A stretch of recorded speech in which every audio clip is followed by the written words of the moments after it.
بسم اللہ الرحمن الرحیم۔ اللہ تبارک و تعالیٰ کے نام سے شروع جو بڑا مہربان اور نہایت رحم کرنے والا ہے۔ اوج بن عنق تاریخ کا سب سے لمبا انسان۔ تاریخ کی کتابوں میں ایک ایسے شخص کا تذکرہ ملتا ہے جس کے طویل قد کا یہ عالم تھا کہ جب وہ سمندر پر چلتا تو ڈوب نہ سکتا تھا۔ روایتوں کے مطابق اس شخص نے 3500 برس عمر پائی۔ اس نے حضرت آدم علیہ السلام سے لے کر حضرت موسیٰ علیہ السلام تک کے ادوار دیکھے، جبکہ اس شخص کے بارے میں یہ بھی کہا جاتا ہے کہ یہ طوفان نوح کے وقت حضرت نوح علیہ السلام کی کشتی میں سوار نہ ہو سکا۔ اس کے باوجود طوفان نوح اس کا کچھ بھی نہیں بگاڑ سکا۔ یہ وہ واحد کافر شخص بتایا جاتا ہے جو طوفان نوح سے بچ نکلا۔ تذکرہ انبیاء اور دیگر تاریخی کتب میں اس شخص کا نام اوج بن عنق بتایا جاتا ہے۔ اوج بن عنق کے بارے میں مشہور ہے کہ وہ سمندر کی تہہ میں ہاتھ ڈال کر مچھلی کو پکڑ لاتا۔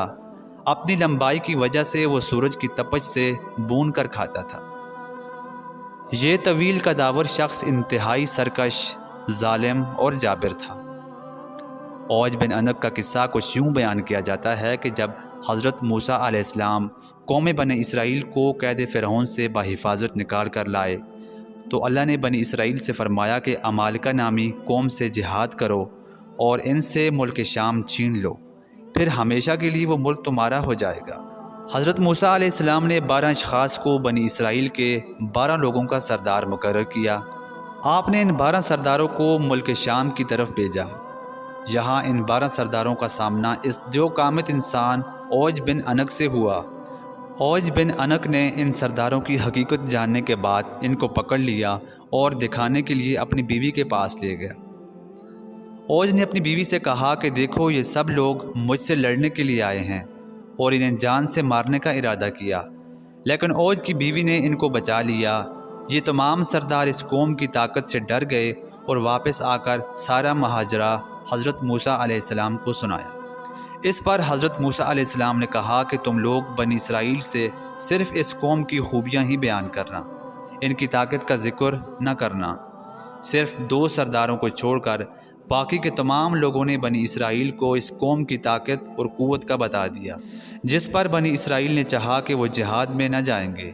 حضرت موسیٰ علیہ السلام نے لوگوں سے کہا کہ تم ہمت مت ہارنا، کیونکہ اللہ نے میرے ساتھ نصرت کا وعدہ کیا ہے کہ تم کو کافروں کے مقابلے میں فتح عطا فرماؤں گا۔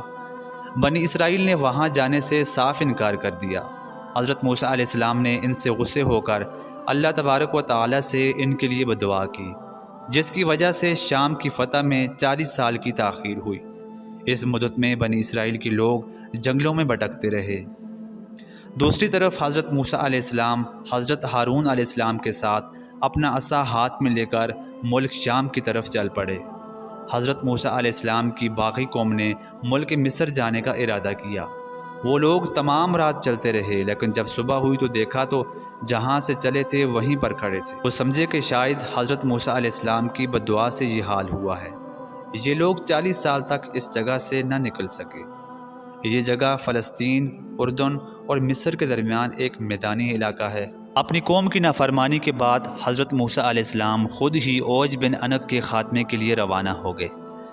حضرت موسیٰ علیہ السلام جب اوج بن عنق کے شہر کے قریب پہنچے تو لوگوں کی ہیبت زدہ شکلیں دیکھ کر اللہ سے مدد چاہی اور آگے بڑھے۔ اوج بن عنق نے آپ علیہ السلام کو دیکھا تو کہنے لگا کہ تو ہے بنی اسرائیل کا وہ بادشاہ جس نے فرعون کو دریا میں ڈبویا تھا۔ پھر اس نے حضرت موسیٰ علیہ السلام پر حملہ کیا۔ آپ علیہ السلام نے بھی جوابی کارروائی میں 10 گز اچھل کر اس کے ٹخنوں پہ ایسا مارا۔ یہ ضرب ایسی تھی کہ اوج بن عنق پہاڑ جیسا انسان وہیں پر گر کر مر گیا اور اس کی ہڈیاں مدتوں تک اس میدان میں پڑی رہی۔ ابن کثیر نے لکھا ہے کہ طوفان نوح کے وقت اللہ تبارک و تعالیٰ نے کافروں میں سے کسی شخص کو بھی زندہ نہیں چھوڑا تھا۔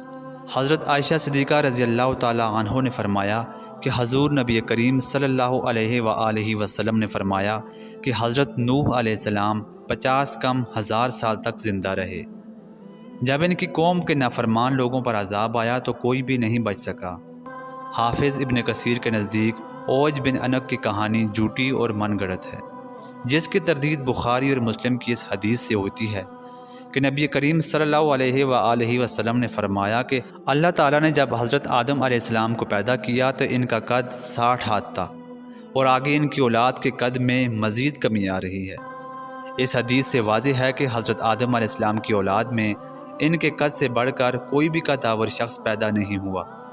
بحیثیت مسلمان ہمارا ایمان احادیث نبوی صلی اللہ علیہ وآلہ وسلم پر ہی ہے، نہ کہ یہود و نصارہ کی کتابوں پر۔